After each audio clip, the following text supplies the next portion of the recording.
Pois é, Júlio, vamos lá, né? Vamos analisar então aí os principais acontecimentos. E olha, está acontecendo, ou aconteceu no dia 21 de julho, a chamada Cúpula do Chile. A Cúpula do Chile e o lema Democracia Sempre. Os participantes, Gabriel Boric, do Chile, presidente do Chile, o Lula, do Brasil, Gustavo Petro, presidente da Colômbia, Pedro Sánchez, presidente do governo da Espanha, e Yamandu Orsi, presidente do Uruguai. Então, né, o que é democracia? Acho que a gente tem que começar por aí, né? Primeiro discutir o que é a democracia, porque a democracia para Nicolás Maduro, né, que perdeu as eleições, mas continua no governo, que destituiu justamente a Suprema Corte, a democracia para o Daniel Ortega, que perseguiu também opositores e expulsou inclusive a Igreja Católica, as freiras na época lá. Essa é uma democracia defendida pelo Lula. Né? A democracia relativa. A democracia. A nossa democracia, talvez a do nosso pensamento, a de liberdade de expressão, de pensamento, né? Ela é um pouquinho diferente. Né? E aí a gente tem que ver, né, uma discussão de democracia de partidos de esquerda. E outro ponto que eu acho interessante a gente, antes de comentar a fala do Lula, né, é destacar por que o Lula deu essa prioridade. Hoje o Brasil está passando por uma dificuldade enorme, né? Hoje eu recebi, ontem vi um comentário ali de uma reportagem de uma empresa aqui de Santa Catarina, que agora passou a dar férias para os seus 500 funcionários, mais 150 terceirizados, por exemplo, né? Várias empresas aqui na nossa região, Timbó, Rio do Cedros, Benedito Novo, empresas exportadoras aí que estão começando a repensar, avaliar seus contratos, estão sendo contratos cancelados por causa da questão de exportação dos Estados Unidos, e o Brasil não prioriza isso. O Brasil, né, através do seu chefe maior, ele priorizou uma conferência para falar da democracia. Então a gente caminha por uma situação muito delicada, a gente vê que não é essa importância que o governo do PT tem. Ele não se preocupa, né? Ele sempre fala da pobreza, ele fala da miséria, em combater a miséria, mas eu acho que ele cria a miséria primeiro, para depois criar um auxílio, para daí dizer que ele está te ajudando. Pois é, e falando agora dessa cúpula do Chile, olha a fala do Lula. Alguns 3 tópicos, Júlio, que ele mencionou nessa fala durante a cúpula. Ele falou que eleição a cada 4 ou 5 anos não é mais suficiente para garantir a democracia. Eu não sei o que ele quis dizer com isso, né? Falando, se a gente lembrar de Nicolás Maduro, talvez a gente mais ou menos imagine o que o Lula está querendo dizer com eleição. Veja só, gente, eleição a cada 4 ou 5 anos não é mais suficiente. Defendeu a regulamentação dos meios de comunicação, claro, né? Porque não é porque falam mentiras, mas é justamente por causa das verdades que são trazidas pelos meios de comunicação. E falou também da criação de uma governança digital global. Isso novamente é o que a gente falou antes da democracia, né? O que é essa democracia, né? Que eles querem implantar e eles querem controlar. São situações que deixam a gente justamente na dúvida, né? Agora, o que fazer, né? O que fazer numa situação dessa? Todo o mercado, que a gente já tem que avaliar um cenário geral, né? Da geopolítica, né? As empresas, a classe média, a gente que é trabalhador, né? Como é que a gente fica nessa situação? Um investidor, né? As pessoas de fora, as empresas que vêm de fora, elas olham uma declaração de um presidente da República falando isso, elas sentem uma insegurança muito grande. Porque a partir de qualquer momento pode ser que mude a regra, pode ser que aquela empresa não possa ser mais sua, e a gente não está exagerando, a gente começa a olhar os amigos do Lula, os países que ele diz que tem democracia, o que aconteceu, é muito preocupante, né? Não se demonstra, tu não vê uma ação de um governo que a gente vê que assim, tem um plano de ação.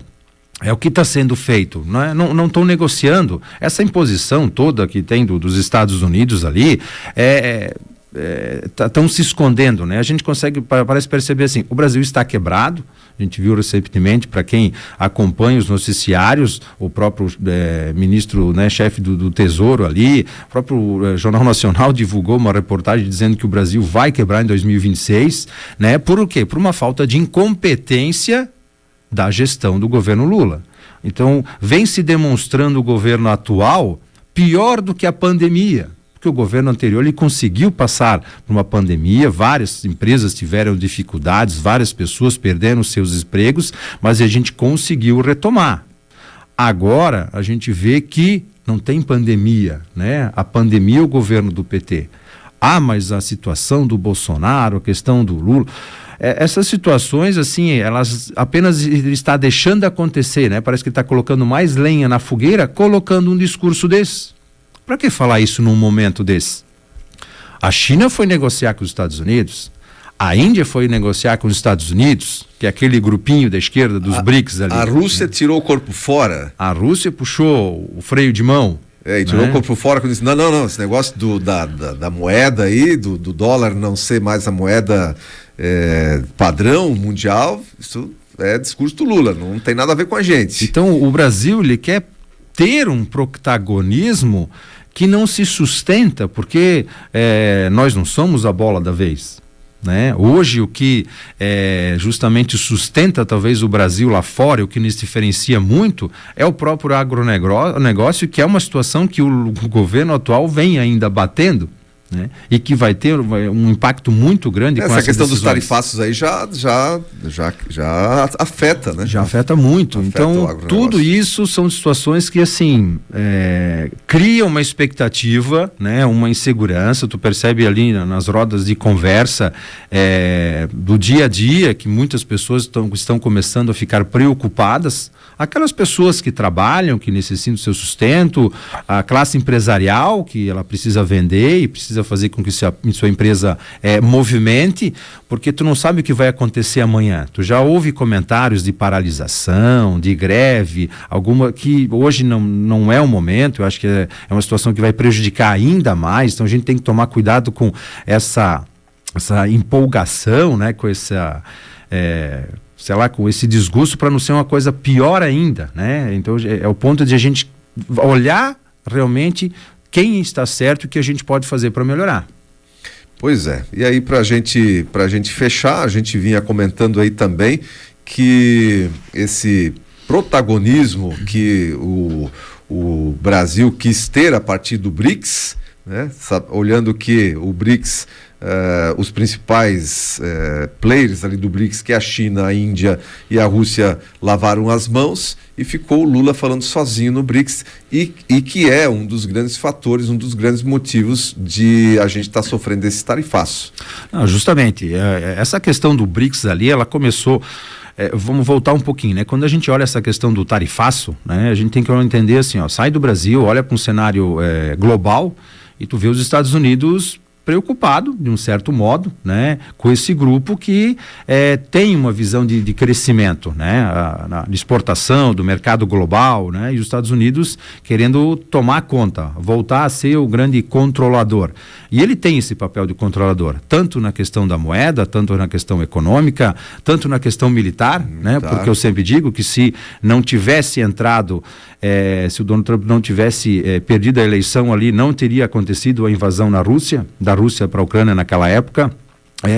Esses próximos 4 anos é uma segurança do Vietnã, por exemplo, que a China não vai invadir, né? Então ele acaba fazendo esse balanço geral de controle da geopolítica principal. E lá, quando ele assumiu, o objetivo dele justamente era manter essa regulação. E ele atuou de forma enérgica ali, controlando isso. China, Rússia, Índia... E todos eles tentaram buscar uma negociação. O Brasil estava quietinho, né? E ele não estava se preocupando com o Brasil.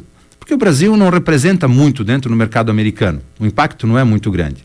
Só que aí o Lula, querendo puxar justamente esse protagonismo, aí foi cutucar a onça com uma vara, né? Com um graveto, não era nem uma vara, um graveto muito curto. E aí, claro, entrou no meio essa questão do Bolsonaro, mas vocês acham que um presidente, é minha opinião, né, que um presidente de uma maior potência mundial vai se preocupar com um presidente aqui da América Latina? Né? Tem talvez a sua consideração, mas nem amizade, né? Então, assim, usa-se toda essa narrativa construída agora por alguns meios de comunicação, querendo dizer que isso é a culpa do Bolsonaro. Não é. Né? Não é, acho que ele colocou um pouco mais de lenha na fogueira, o próprio Donald Trump, para justamente criar esse cenário todo, essa encenação, mas não é. Então, assim, espero realmente que o vice-presidente, com os seus senadores, que devem ir agora na próxima semana nos Estados Unidos, tentar mediar aí alguma coisa.